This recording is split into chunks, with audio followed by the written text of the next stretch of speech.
credit reports. So we're getting a little bit of a late start today. I apologize. Let me jump over into the Zoom meeting. We're live on Facebook and YouTube at Money Study Group, and the Zoom meeting is live. We were a couple of minutes late today. I was a couple of minutes late. Had a little technical difficulty. Had to reboot. Anyway, here we are. I'm admitting everyone into the Zoom meeting. Welcome aboard. We're going to talk about free credit reports. I'm going to review this week's assignment, cover a few of the comments that you left last week related to emergency fund. So that's what we'll do today. I will review the assignment. This week's assignment is pretty straightforward. You're going to go get a free credit report. I'm going to show you how to do that in your Blackboard assignment, which has been kind of replicated today here for this Zoom meeting. So that's what we're going to do today for the next few minutes, is just review this week's assignment. You're going to get a free credit report. You're going to learn about credit reports. You to just know is that there's a big difference between a credit report and a credit score. So a couple more minutes to get in. Thank you guys for posting your time of arrival, that you're here. Thank you very much for that.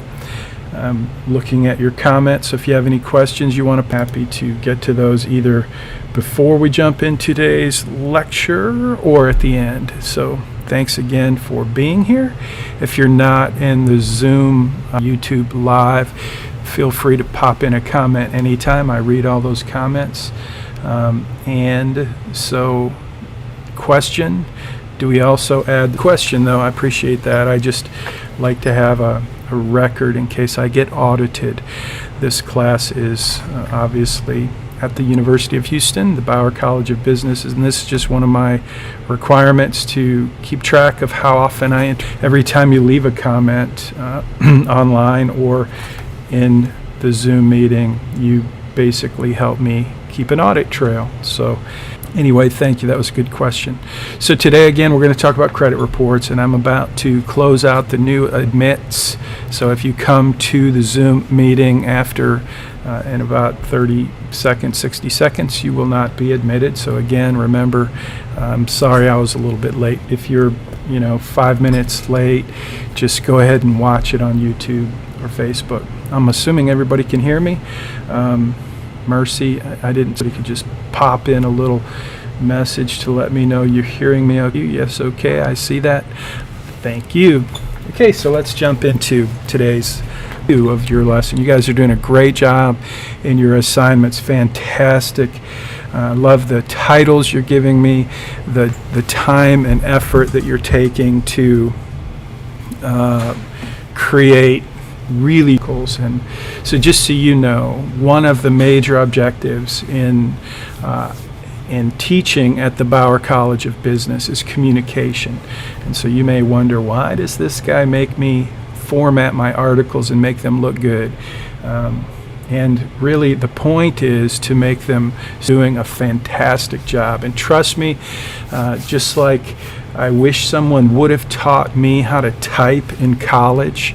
I didn't learn how to type until I got there, and I was hamstrung because I did not know how to type. Now today you don't really need to know how to type because you can use Siri. Oh, I hope I don't. I'm going to turn my phone off because every time I say that word, you know what happens. All my devices start to pop up, and yeah, anyway, resource in college, we typed, and I had to pay somebody to type all my papers. So it was 100 years ago. Today it's very different. But you need to know how to communicate well, and to do that in writing with a thing to know how to do. So that's free. You're getting to learn how to do some amazing communication skills as part of your personal finance course. Who da thunk it? So that's why we do that. That's why it's so.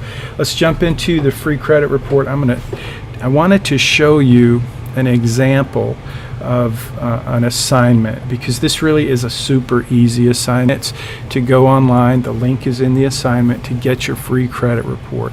I want you to review it. I don't really care to see your credit report. You're welcome. It's easier for you, just grab the PDF.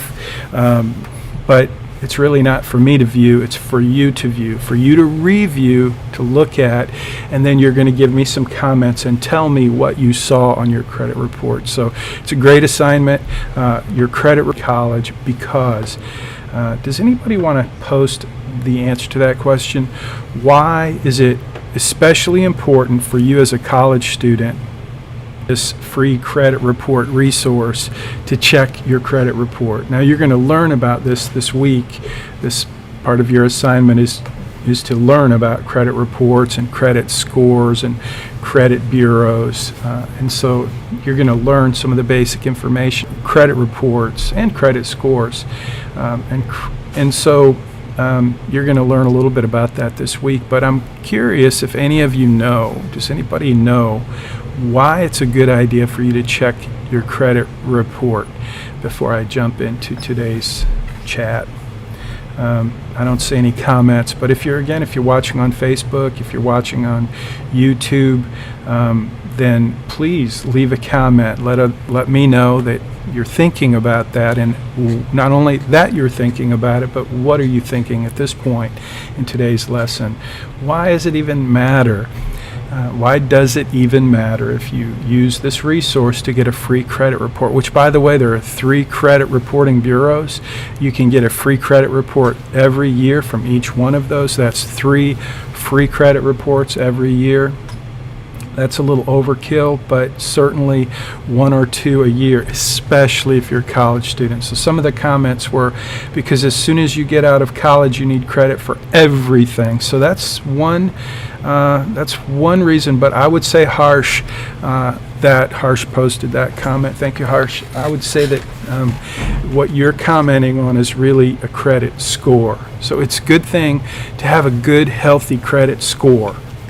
Your credit score tells the creditors how capable you are of repaying your credit. So the credit score, that's like what Dave Ramsey calls it is an I love credit score. It's really not for you, your credit score. It's for them. It's for the creditors, the credit card companies, the people that want to loan you money so that they can earn money on the money they loaned you. And so your question or your comment here, Harsh, is really more about credit score. Why does it make sense for you to be even concerned about keeping good credit? And the answer is because, everything, you're going to need credit for a lot of things, like buying a house, getting an apartment. So your credit score is hugely important. But that's different than a credit report. So why is it important for you to check in and see what's actually on your credit report? That's the question. So Matthew says credit helps buying cars, houses, also how trustworthy we are, and that's good. You said, I think. Thank you, Matthew, but that again is more like what Harsh was saying. So you can purchase a house. Yes, Tanya, that's correct. Elizabeth says because we can use student loan to boost our credit score. That's true too. Any credit that you have will boost your credit score as long as you manage your credit commitments well. And so you're going to learn about that this week, about how it's measured. But again, those are all related to your credit score. And I can tell you guys are all focused on your credit score, and that's not a bad thing. It may be not a great thing, because like Dave Ramsey says, it's an I love credit score. And if you're a creditor, they love for you to be all concerned about your credit score so that they can protect themselves, so that they can make more money. But your credit report is different. Your credit report is packed with data that shows you all of the information that they have about you. And so it's a valuable tool for you to go and inspect so that you can see what's actually in your credit report. And as a college student, you're especially a big target for credit abuse or credit fraud. And so your credit report will show activity. It will show activity related to your credit. And sometimes some of the activity that's shown on your credit report, the data, the activity that's reflected on your credit report is sometimes inaccurate because sometimes somebody hacked your account. And so that's one reason, I think a very important reason, maybe the most important reason for you to do a free credit report every year, at least once a year. And again, you can do 3 of them. There's 3 different bureaus that you can use to get a free credit report. So you could space that out over the year and get 3 over the years. So let's see. Interest rates, Fernanda, interest rates, yeah, but again, good credit score is going to make it more likely that you're going to get a good interest rate. So that's a good thing. Managing your credit is a good thing. But again, I'm asking a question about why a credit report. So how many of you, have any of you gotten a free credit report? That's a good question, easy to answer. It's a yes or no. Have you ever received, applied for a free credit report? Yes or no? So let's see. Mercy says it's because most students have student loans, so they're already starting in debt, and having the credit report helps in knowing where you stand financially outside of college. That's kind of true, yes, but again, mostly the credit report is going to just give you a bunch of data. It's going to give you activity, and that's what you're looking for in your credit report.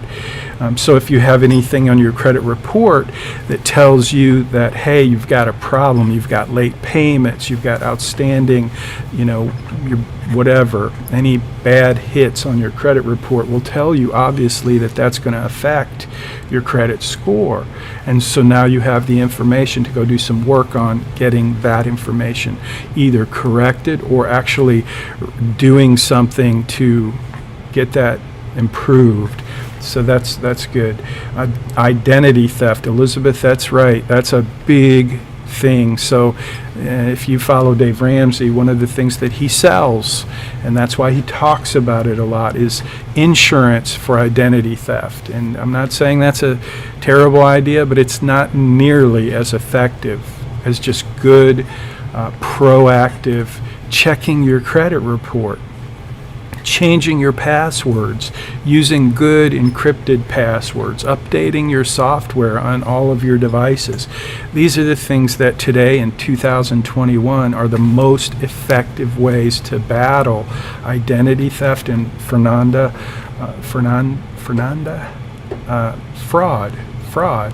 and identity theft. So Harsh asks the question, does looking at your credit report affect your credit score? No, it does not. So I'm seeing answers to the question, have you ever gotten a credit report? I see no yeses and a bunch of no's. And so again, answer that question if you're watching on Facebook Live or YouTube Live. Just post a little comment there as we're going through today. Or if you're watching this at 2 o'clock in the morning, go ahead and just post a comment, post multiple comments. I'll see all of them. Anyway, so that's why this assignment is part of this course, is because most of you, in my experience, have not ever applied for a free credit report. So you're going to do that this week. Okay, so that's what this assignment is. Free credit report, it's your assignment. And here I want to cover, I am being invaded by ants. I know you can't see that, but I'm a little distracted because all of a sudden in the last week or so here at the University of Houston at the Technology Bridge, we seem to be invaded by ants, and they're here. Sorry about that. So what I want to do now for the next couple of minutes is just talk about your class collaboration, class participation, this week's assignment. So this week I want you to tell me, last week I told you that you're going to have an assignment at the end of October to track your spending for 60 days, which obviously that assignment that's coming up requires you to start tracking your expenses. Like last week, I made that assignment to you. So this week, what I want you to do is tell me, what have you decided to use as your app or the tool that you're going to use to track your spending. Okay, so there is no excuse when this assignment comes due if you didn't track your spending, if you can't show me the data. Then I'm going to give you 0 points. So you want to start tracking your spending now. The question in class collaboration is, what tool, what app are you going to use? The number one most popular over the years has been mint.com. And if you don't know about mint.com, I think I left, yes, there's a link. That is a link to mint.com. If you go to that link, it will tell you what it is, how it works, and you can download the app, and it's very user-friendly, very easy. It's not really a problem, but the drawback to mint.com is, while it is secure, it uses the same bank-level encryption that other aggregators use. That's what it's called when you can aggregate all of your accounts into one place. Mint.com is great because it uses really good bank level encryption security, but the problem is it gets you tons and tons of ads, because how they fund it, how they pay for it, is through people trying to sell you stuff. So it's a great app. It's a fantastic app.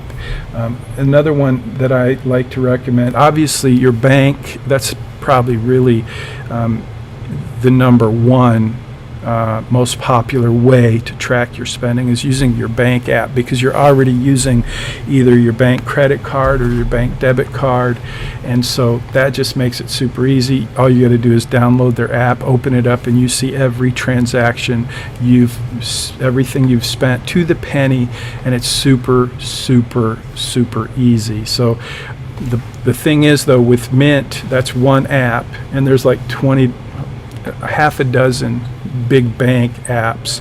So when you bank app is a big category, and so mint.com probably is the most popular single app ever in this course anyway. The other one that I want to mention is, as you know, you've been given access to the Bayrock Right Capital planning portal. And that portal includes a tool just like mint.com without the ads. And it's integrated into your financial plan. So when you do your capstone, it should make it very easy. It does come with a mobile app. It's super clean, super cool, and I'm pretty proud of it. But I hear you.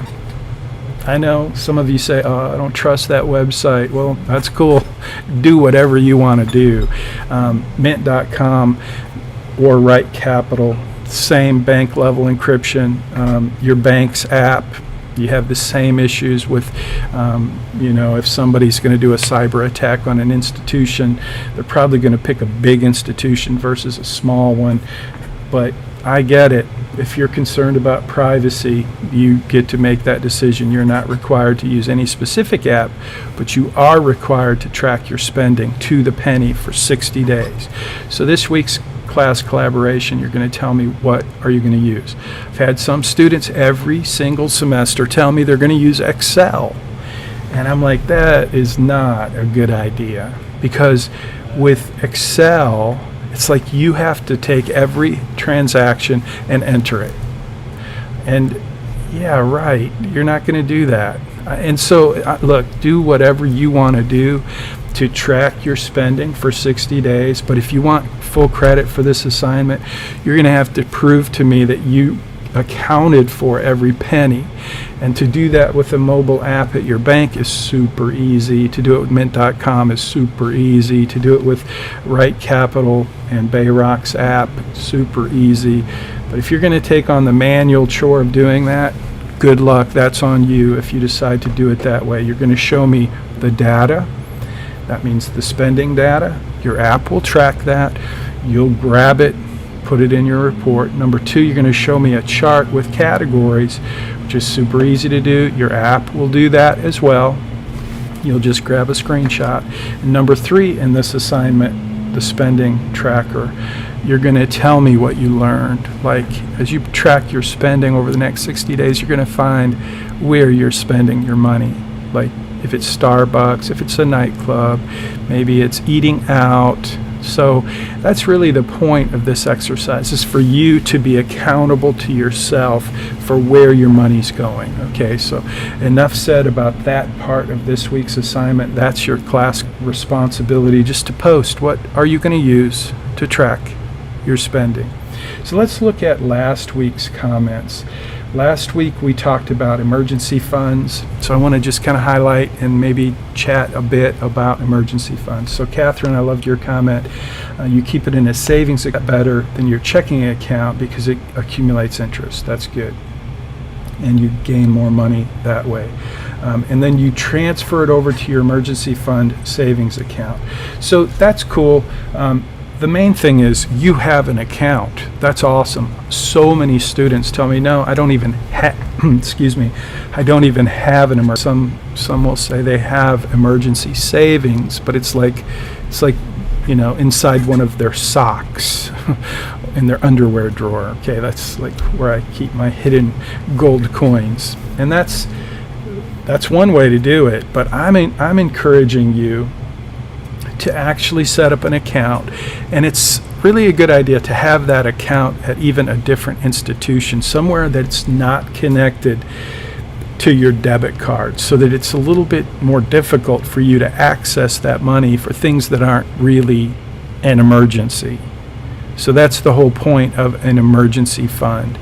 And so I just want to encourage you, if you're one of many students who don't even have a legitimate emergency fund, then a great kind of cool thing to feature as a part of, the benefit of taking this course is I did some things that will actually change, and an emergency fund is definitely one of those things. So that's the point of this last week's class collaboration, was just to get your input in here from you.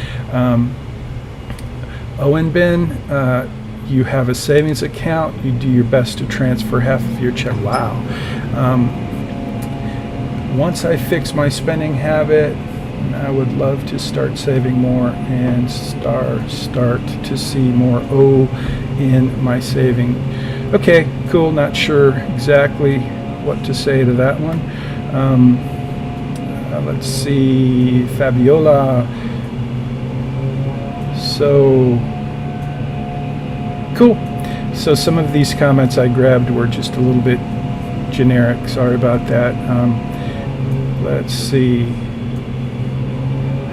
Sorry, that was a different one. So obviously I didn't do a great job of grabbing your comments and putting them into this week's summary. I'll do a better job next week. But I read, there were lots of comments inside of Money Study Group, and as I told you before, I'm not going to take those and post them in this, because this is being posted to the worldwide internet, and so the World Wide Web.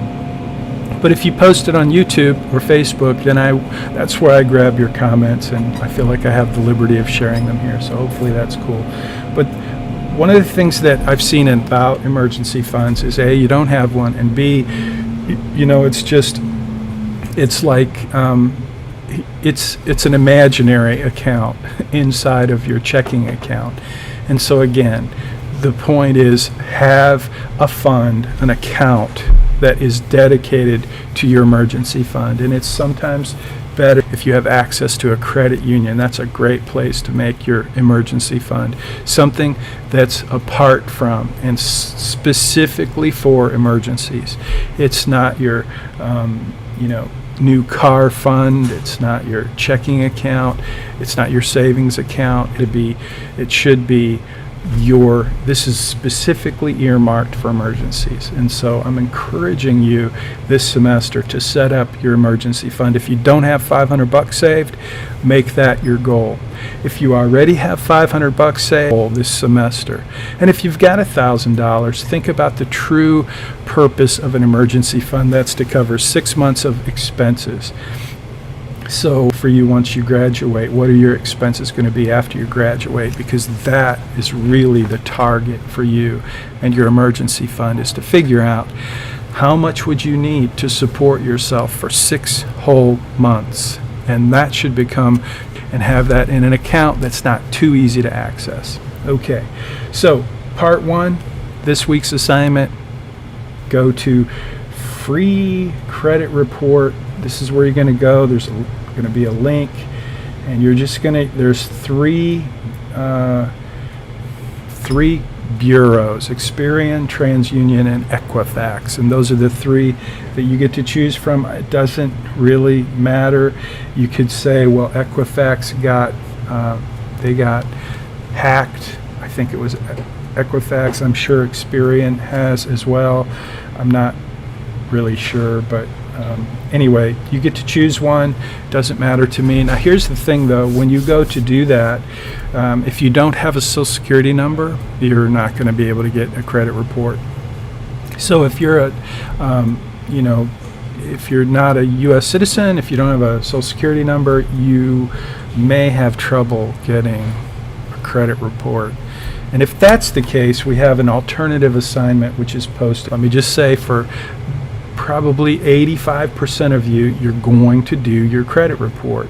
Some of you are going to get a response back that says, hey, you can't get it instantly, so we're going to have to email it to you or mail it to you. If that's the case, you just tell me that in the assignment, and this is one assignment that I will accept late if that's your response from the credit bureau. Okay, does that make sense?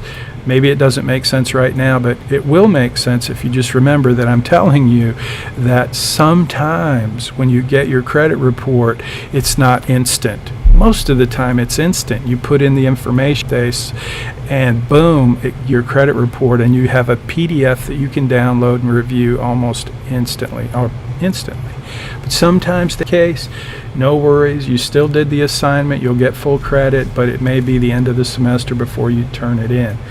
That's going to be a small number of people, so don't just tell me the truth in your comment, and I'll make a note of it, and I'll come back to that assignment and grade it later. Now, if you can't do your credit report, wait a minute and I'll tell you what you're going to do this week. But 85% of you should be able to do the credit report and get it instantly. View it, you're going to tell me what you learned, but you're also going to make a list of your creditors. This is really important for you. I want you to just create, and let me just see if I can give you, I'm having trouble, there we go. I'm having trouble with my, there we go. Okay, so this is just a student, so hopefully, there's a little information there that I don't want to share. So you're going to do your quiz. This is just an actual assignment. And I want to show you how simple it is to do this assignment, because it's really, you're going to do the credit report, you're going to tell me a little information, and you're going to turn in something that looks like this. It's not like your normal 800 to 1,000 word assignment article. It's super simple. So you're going to screenshot your quiz, and then you're going to tell me the summary of your credit report. And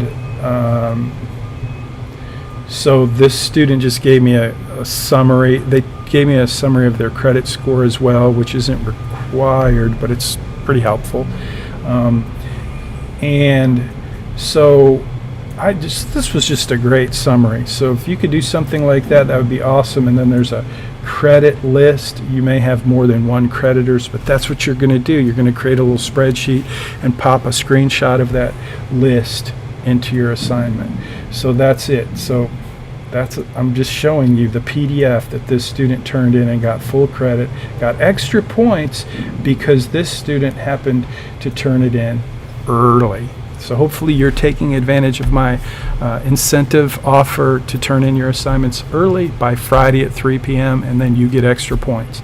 Not only do you get extra points, but you have the opportunity to get kind of a redo as long as you turn it in by Tuesday at 10 a.m. If you miss something, make a mistake, and I give you some input and say, hey, you're missing your quiz, you can go back, do your quiz, pop it into your article, and resubmit it by Tuesday at 10 a.m. and still get the extra points for turning it in early. So it's a super deal. Take advantage of it, please.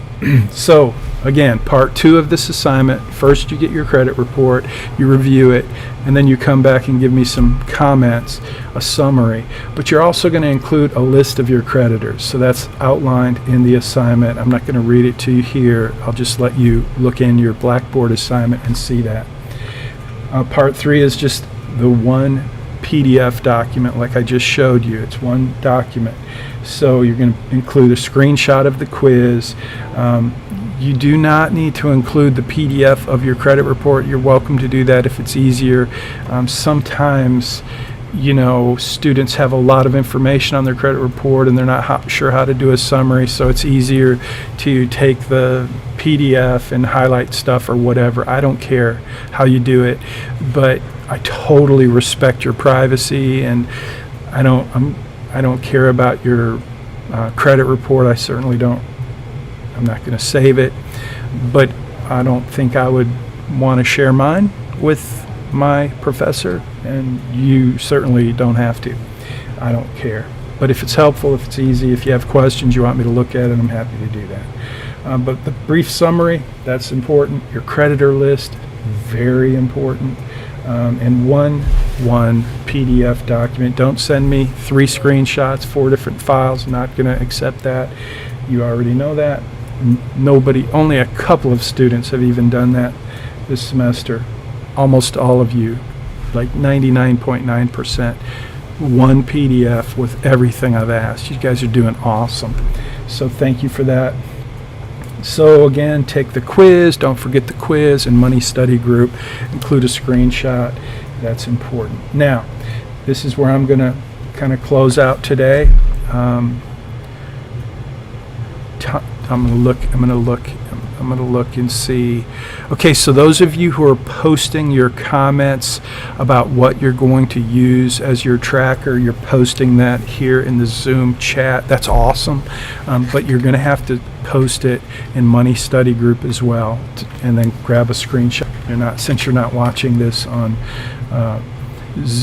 Facebook or YouTube, then I don't expect you to go back and watch it again there. But again, those class collaboration points require you to post it inside the course, not inside the Zoom meeting. But it's cool for the purpose of the question that I asked you, that some of you tell me you're using your bank account app, number one most common, to track your expenses.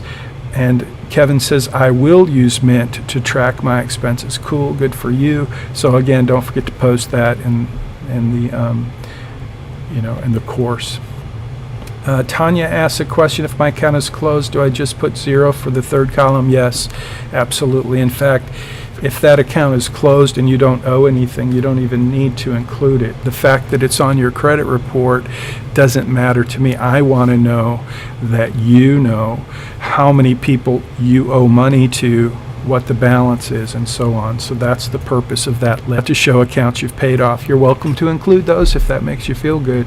That's a very important piece of your credit score puzzle, but it's not what I'm asking for in the creditor list. This is a very practical list. I want you to have it so that you know how much you owe and when it's due. And that's really the point, is for you to get ready to start paying those off, because one of the things you're going to do in the next few weeks in the Credit Crush assignment is I'm going to show you how to use different strategies to pay off debt. That's coming. That's a very helpful assignment, and you're going to do that inside. So it's a very easy assignment, but I'm going to show you how to apply much smarter strategies to pay off debt more quickly. And so if you have current creditors on this list, you'll be able to use these strategies, and you'll be able to see what that looks like in your financial plan. So great question, Tanya. I want to just go over what you're going to do if you're one of the small percentage of students who do not have a Social Security number and you cannot do a credit report. Then you just take the second half of what I'm posting here in Blackboard, and you do this assignment. Now, I want to pause here for a second. For those of you who are paying attention right now, I need your help, because this will probably be a question from a lot of students who may be on Facebook right now. Not a lot of students, but there are 2 or 3, I'm pretty sure, that right now are probably doing something other than listening. And because it's 41 minutes in, and it's hard to stay focused that long. I get it. I can watch a 20-minute episode of Beat Bobby Flay, like twice, 2 times, and then I'm pretty much done. So pay attention. This is important.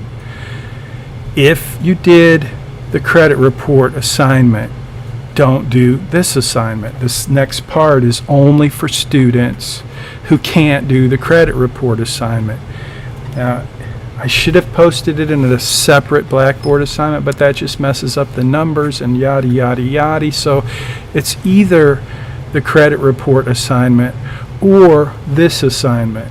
And you can't do this second part. If you can do your credit report, then you need to do that. Get your credit report. That's the assignment. But if you can't get a credit report because you don't have a Social Security number, then you are required to do this part, the part that I'm showing right here, which is in Blackboard. So and you still have to take the quiz, but it's a video, How to Invest. Bill Ackman is a pretty cool, he's a villain to many for a lot of reasons, but anyway, he did this great video, How to Invest, and it's pretty helpful. It's a great video, so that's what you'll do. Follow these instructions, and then you will upload one PDF, and that article will be like every other article you're going to do this semester, 800 to 1,000 words, formatted, and so on. So again, if you can do the credit report, that's your assignment this week. But if you can't do the credit report, don't stress over it. Just go ahead and do the second half of this assignment, which is really not the second half. It's just a separate section, an alternative assignment for those of you who cannot do your credit report, who can't get a credit report. So please post them now, and I'm going to wait a few seconds. It's 10:43 a.m. and I'm always hoping that I can keep these Zoom meetings as short as possible, but I want to make sure that I answer all of your questions and give you plenty of time. Mercy, you sent me a question earlier. Let me see if I can find it. Will you dock points? I think I found your question, Mercy, sorry. Will you dock points from our grade if there is not a lot of spending on it because I'm not a great question? So no, I won't dock it. But here's the thing, Mercy. You're going to have to prove to me that you're tracking everything that you do spend. So I know that's going to be different for every single one of you. And I know there are a lot of students out there, like maybe 3 or 4, who are like my wife, Connie, and she doesn't do anything ever. Bless her heart. She makes my life so much easier. I spend a lot. So anyway, yeah, if you're a non-spender and you very infrequently use your debit card, you won't get deductions for that, but you will. And I'm very good at doing forensic accounting studies for students. So just track your spending and you'll be good to go. You won't get deductions. Thank you. No problem. Okay, great. That was a good question too, Mercy. Thank you very much. I appreciate questions. I am going to pretty much wrap it up then. If nobody, I hope that doesn't make you dizzy. I always hate it when people do that. Scroll real fast. So let me see. There we go. That'll make a nice thumbnail for the video in YouTube. I'm going to end it there. I'm going to look for questions. I'm not seeing any questions. So going once, going twice. I'm going to post your assignment here in a few minutes in Blackboard so you can get right on it. And I'll look forward to reviewing your assignments. And again, please remember, Friday at 3 p.m. is the magic time. If you post your assignment in Blackboard by Friday at 3 p.m., you will get extra points. And if you miss something, I'll give you a little input and give you time to fix it. As long as you turn it in by Tuesday at 10 a.m., you'll still get the extra. I know you've got a lot going on, And I know life is challenging for many of us. We have a lot of things we're trying to manage, and I know that's true for many of you. I am doing everything I can to help you get the most you can possibly get out of this course, because I do believe it really matters. I give you extra incentive to earn your A by getting your stuff done early in this course. And it will pay off at the end of the semester. I promise you those extra points will, at the end of the semester, where you will not need to spend extra time working in this course, you can spend your time focusing on those other courses where you have final exam done in this semester early. But my hope and my goal, my expectation is that the things you learn in this semester of your life, and they will make a massive difference in terms of changing the trajectory of your financial life. So for that reason, I will manipulate you any way I can to try to get you to do the work and learn as much. Thank you for cooperating with my manipulation and turning your assignments in early by Friday at 3. Gives me extra time to review them, and I appreciate it. I really do. And you guys are doing fantastic work. Really, you are. So thank you for that, and have a great week. We'll see you next time. You bet.